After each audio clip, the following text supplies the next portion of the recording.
Incertidumbre sobre la nueva legislatura francesa después de unas elecciones que no arrojaron mayoría absoluta a ninguna coalición política en Francia, repito.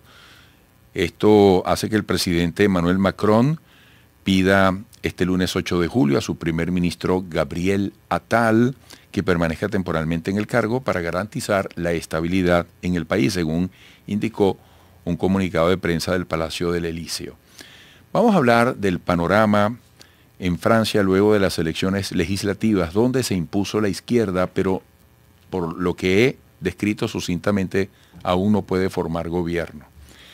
Nos vamos a Argentina para escuchar el análisis de Tobías Belgrano, consultor político internacional. Tobías, gracias por atendernos. Un saludo desde Caracas. Hola, buenos días. Gracias por invitarme y gracias nuevamente a la audiencia de A Tiempo por tenerme acá con ustedes. Bueno, Tobías, ¿cómo se plantea la perspectiva en Francia después de las elecciones? Bueno, acá lo que hay que también tener en cuenta es no solo la situación de gobierno actual que se conformó y la situación de traba legislativa que muy bien mencionabas, sino también el triunfo de un tipo de estrategia para confrontar a estos nuevos fenómenos de ultraderecha que van apareciendo. Emmanuel Macron, una vez que tiene su triunfo negativo frente a las primeras elecciones legislativas, donde pierde frente a la ultraderecha, de hecho su partido sale tercero, también que fue por un punto, pero su partido sale tercero y esa fue la noticia a nivel global, que la ultraderecha estaba arrasando en Francia y que el partido de Macron salía tercero. Emmanuel Macron hace algo muy parecido a lo que hizo Pedro Sánchez de adelantar las elecciones, aprovechar ese momento de shock y conmoción que hubo en la sociedad por el triunfo de esta ultraderecha y movilizar a la sociedad para votar en contra. Y acá es interesante un poco los números que nos arrojan los resultados de las elecciones que tienen que ver mucho con la baja, por ejemplo, en la participación. Hubo una baja en la participación entre la primera y la segunda vuelta. O sea, eso quiere decir que mucha gente que fue a votar en la primera vuelta o no fue a votar o cambió su voto. Y en ese segundo pensamiento no es solo el tema de que mucha gente cambió su voto, sino que esa gente no votó a la, no votó al centro.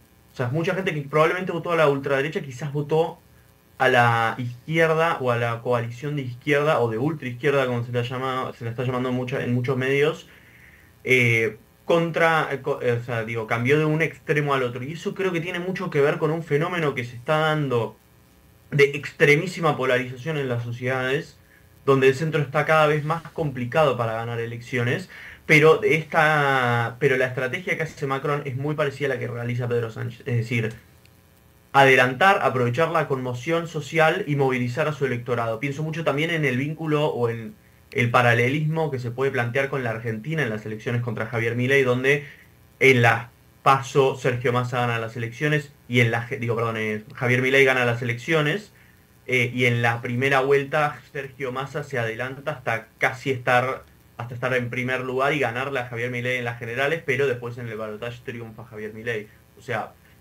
las sociedades se polarizan y el centro no es tan atractivo como lo fue en su momento, pero sí lo que podemos ver es que las opciones polarizantes, las opciones extremas de un extremo o el otro, sí son las que están atrayendo a la mayoría de la sociedad, a una mayoría más ruidosa, politizada de la sociedad. ¿Cuál es el mensaje cuando las mayorías se van a los extremos, cuando se polariza la votación? ¿Cómo leer, cómo interpretar el mensaje sobre la propuesta de centro? Bueno, significa que o sea, las propuestas de centro en general están asociadas al status quo, a mantener Mm. un montón de realidades o un montón de políticas o un montón de situaciones a nivel social que se están sosteniendo en el momento.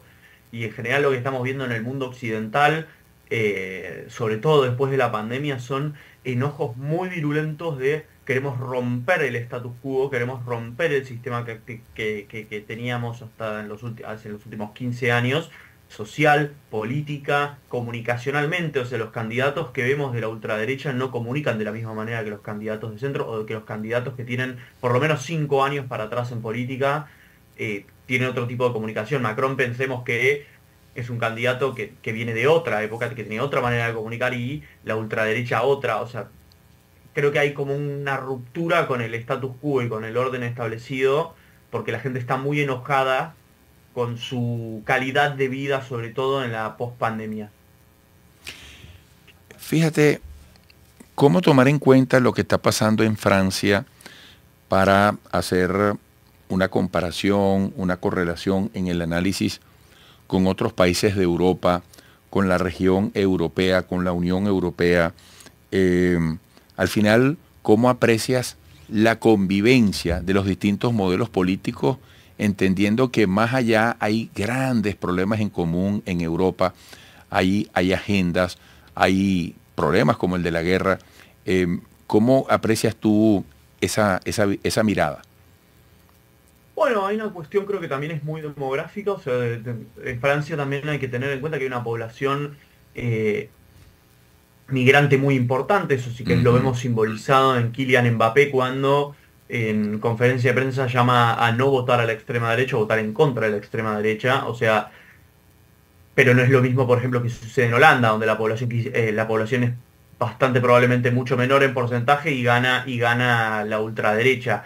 O sea, creo que hay una cuestión muy demográfica, pero tiene que ver, volviendo a tu pregunta inicial, tiene que ver con una cuestión de identidad. En Europa hay una sensación de un hackeo a una identidad europea que tiene mucho que ver con la migración, y en ese sentido, por eso los discursos de esta ultraderecha tienen que ver con una cuestión étnica, migratoria, y también, si vamos a España, con una cuestión de valores europeos que son previos, es decir, volver a un pasado donde la identidad nacional tenía un peso muy relevante que hoy en día cada vez lo tiene menos, porque se ve hackeado por esta crisis de identidad que vemos en Europa. Me queda muy poco, pero ¿cómo ves entonces la posibilidad de formación de gobierno finalmente? ¿Qué puede ir ocurriendo? Bueno, yo creo que Emmanuel Macron se plantó en esta idea de mantener a su primer ministro, y esto va a ser muy complicado a la hora de gestionarlo, porque probablemente va a sufrir los embates de ambos extremos.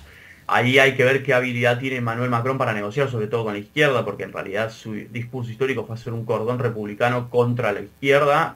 Por lo tanto, creo que va a ser un momento de grandes negociaciones para Emmanuel Macron. La izquierda también, en su discurso triunfal, pide que cambien al primer ministro, entonces quizás hay un cambio de figuras si Emmanuel Macron cede, pero para una figura más moderada que pueda satisfacer a ambas elecciones.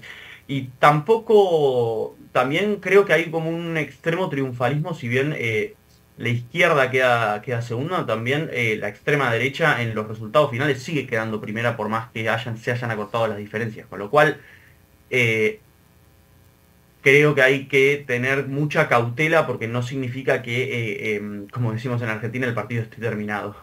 Así es. Bueno, Tobías, un gran abrazo.